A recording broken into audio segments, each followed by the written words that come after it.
Hey, what's up guys, Luke Profits. How can you avoid getting the Amazon account velocity review? If you already know what the velocity review is, you can go ahead and click the time code in the top of the description to jump ahead in the video to where I'm talking about how you can actually avoid it, but otherwise keep watching. The velocity review is basically a suspension that's very likely to happen to brand new Amazon accounts, that have been open for less than 3 months, or if it's been open for, you could have an account that's been open for several years, but you haven't been really using it, or you've only used it a tiny little bit.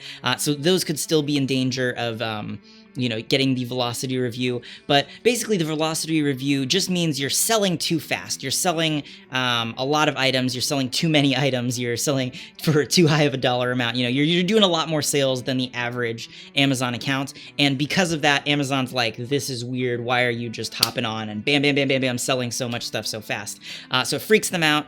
And basically, if you go over a certain dollar amount, they go, oh no, and they suspend your account. So that's kind of what the velocity review is. It's just sort of, you're selling too much too fast on too new of an account, and you freak Amazon out, and they give you a suspension for it. So there are certain things that can be done to avoid it, and I guess that's what we're going to talk about now. To avoid having your account get hit with the velocity review, what you need to do is you need to sell at least $2,000 a month for 3 months in a row, 3 consecutive months, but less than $10,000 a month for all of those months. So basically, it has to be over 2,000 and less than 10,000 for 3 months in a row.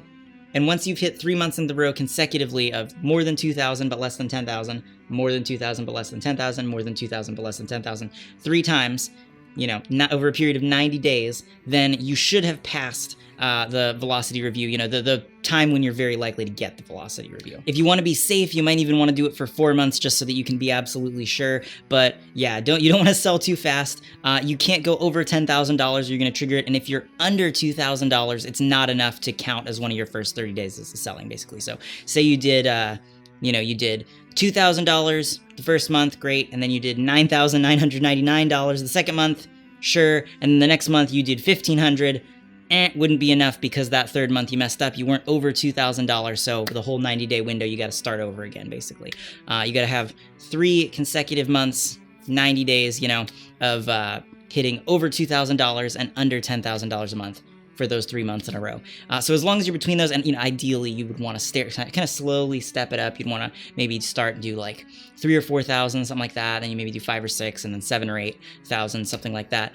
You want to just slowly, gradually work it up, and make sure you're staying in that window above 2,000, below 10,000 for the first 3 months, and you won't freak them out and get the velocity review or anything like that. Basically, it's just because Amazon's algorithm is just looking so closely at new accounts, or accounts that haven't sort of passed this already, that they're basically like looking and watching, and you're gonna freak them out and get suspended if you don't do that. So it's really important to stick with it. I'm just gonna say it one more time to kind of drill this into your head. Over $2,000, less than $10,000 for 3 30-day periods in a row, 3 months in a row, 4 months if you want to be extra cautious. Just do that and you shouldn't have any issues dodging the velocity review. And now one other thing that I should mention is that during this, 3-month period, you don't want to be drop shipping from any of the big box retailers, Walmart, Home Depot, Lowe's, anything like that. You only want to be selling from smaller suppliers that Amazon's, not so much aware of, ideally ones that aren't really shipping in their own custom packaging or anything like that, because that's Amazon's requirement for drop shipping, is they don't want anybody drop shipping items that are coming in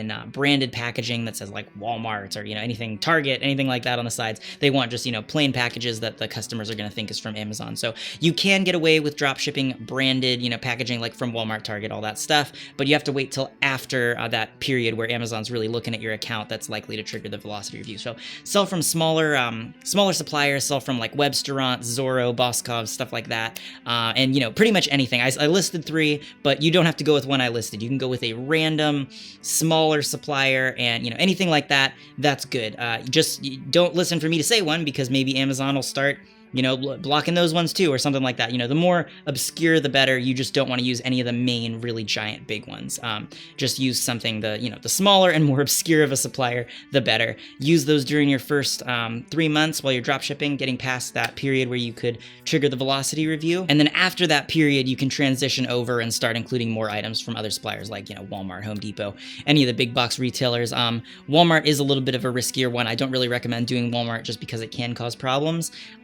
because it's like a very overused, like a lot of people want to, you know, list items on Walmart because it's so easy. So, you know, that one is still more likely to cause you problems than other ones.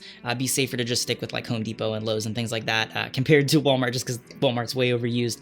But you could do Walmart as well. It's just kind of a, you know, do it at your own risk kind of thing. Well, guys, that's it for the video. If you're new to dropshipping on Amazon and you're trying to figure out how to get started, I've got a full free set of training videos down there, link in the description. Goes over everything you need to know to get started dropshipping on Amazon. And Amazon's great because compared to other platforms, it's actually super easy to get sales with very few listings because there's so many more buyers on Amazon and so many few sellers that you're competing with compared to other platforms like eBay. If you've got any questions about anything dropshipping related, feel free to hit me up on Facebook. I'll put a link down there, as well as a link to a group that I started that has hundreds of other dropshippers in it that you can join. I post new content on this channel every few days, so go ahead and subscribe and hit the notifications, and I'll be back with another video in a couple days.